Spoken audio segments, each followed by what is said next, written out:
Assalamualaikum warahmatullahi wabarakatuh. Ketemu lagi kita pada serial pembelajaran kode Igniter 3 ini. Pada pertemuan kali ini kita akan membahas struktur dari folder atau direktori kode Igniter. Kemarin kita sudah membuat project of the Igniter kita, ini sekolah. Kalau kita buka di web, ini localhost sekolah, kita enter, ini dia. Ini project yang sudah kita buat di pertemuan atau tutorial pertama kemarin. Nah, sekarang kita akan melihat apa sih isi dari folder atau direktori sekolah ini. Oke, sekarang ini akan saya buka.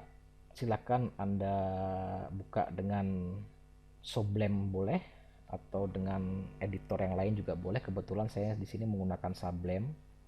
Jadi kita buka file, open folder, setelah itu pilih folder di htdocs, pilih sekolah, lalu select folder.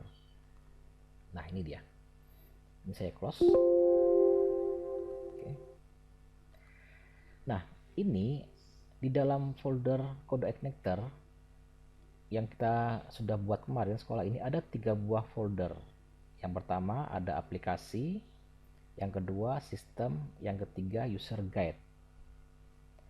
Aplikasi ini ada isinya mulai dari case, config, control, dan lain sebagainya.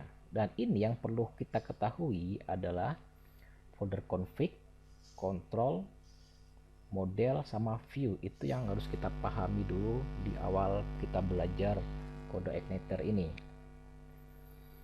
Di sistem ini berisi script kode sistem kode Igniter. Ini jangan kita rubah dulu ya. Kita fokusnya nanti di folder aplikasi dulu. Oke, kita buka dari yang pertama. Ini yang perlu kita pahami dulu di sini adalah folder config. Apa isinya? Nah, ini dia. Di config ada beberapa file PHP, tapi nanti yang perlu kita pahami dulu di awal ini adalah file autoload, config, database, sama routes.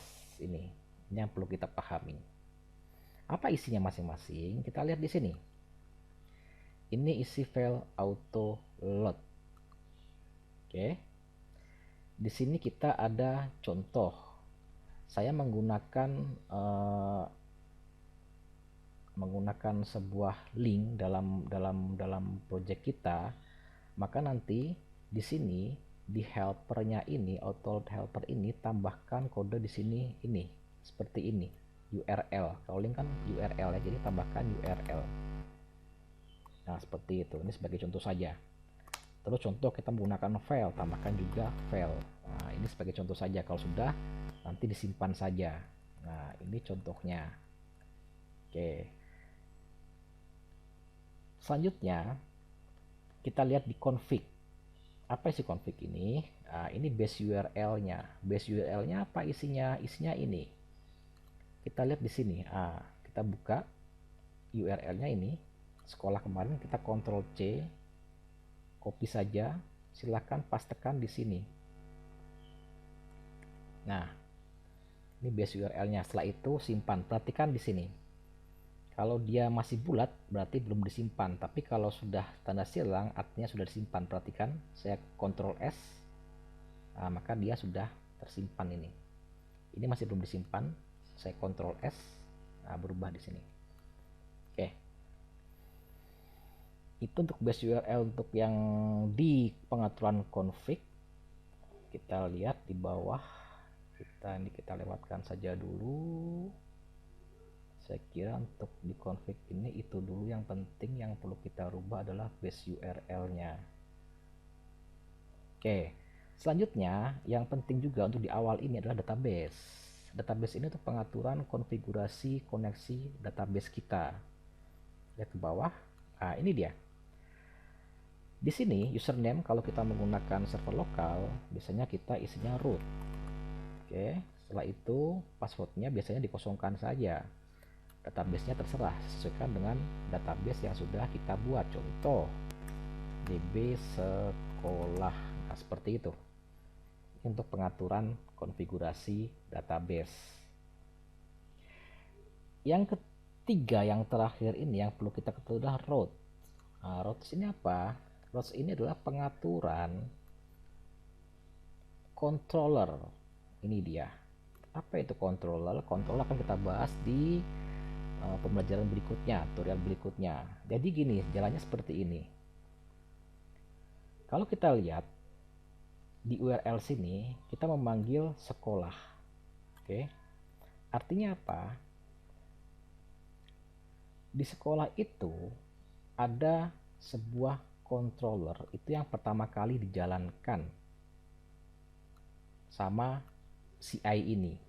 Nah, kontrolnya apa? Ini dia. Dia kontrol welcome yang pertama kali dijalankan di bagian routes ini. Nah, welcome itu apa? Lihat di kontrol sini. Ini isi welcome. Nah, di welcome ini merupakan controller ya. Isinya ada fungsi index. Ini fungsi yang akan dipanggil pertama kali pada saat program dijalankan. Nah, fungsi index ini dia akan meload atau memanggil sebuah view namanya welcome message. Kita lihat di folder view. Lihat ini dia. Di folder view kita lihat ada welcome message, ini dia. Kita klik saja. Nah, ini isinya. Nah, ini yang ditampilkan di sini. Di sini dia. Paham? Saya ulang sekali lagi.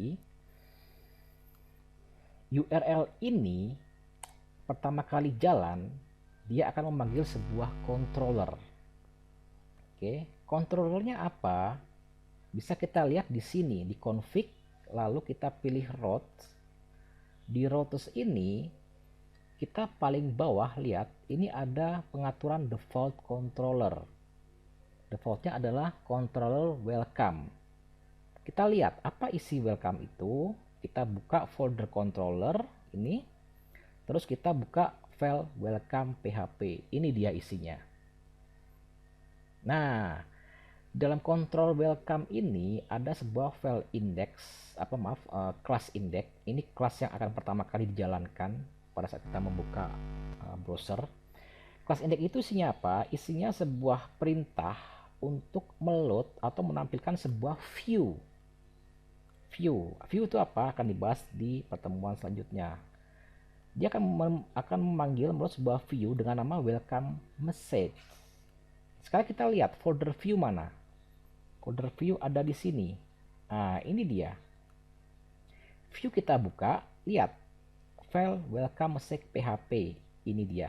Kita lihat. Nah, ini file yang akan tampil pada saat kita membuka controller ini. Lihat, perhatikan nih. Nah, itu scriptnya adalah ini dia. Jadi kalau ini saya ganti, contoh saya ganti selamat datang. Selamat datang. Saya simpan. Oke, ini juga saya simpan juga. Oke, kalau sudah kita coba, kita refresh. Perhatikan yang warna merah ini. Nah, berubah menjadi selamat datang. Sesuai dengan view yang sudah kita berubah tadi, view welcome message ini. Oke, saya kira untuk pertemuan kali ini kita cukup itu saja. Mudah-mudahan bermanfaat. Terima kasih. Assalamualaikum warahmatullahi wabarakatuh.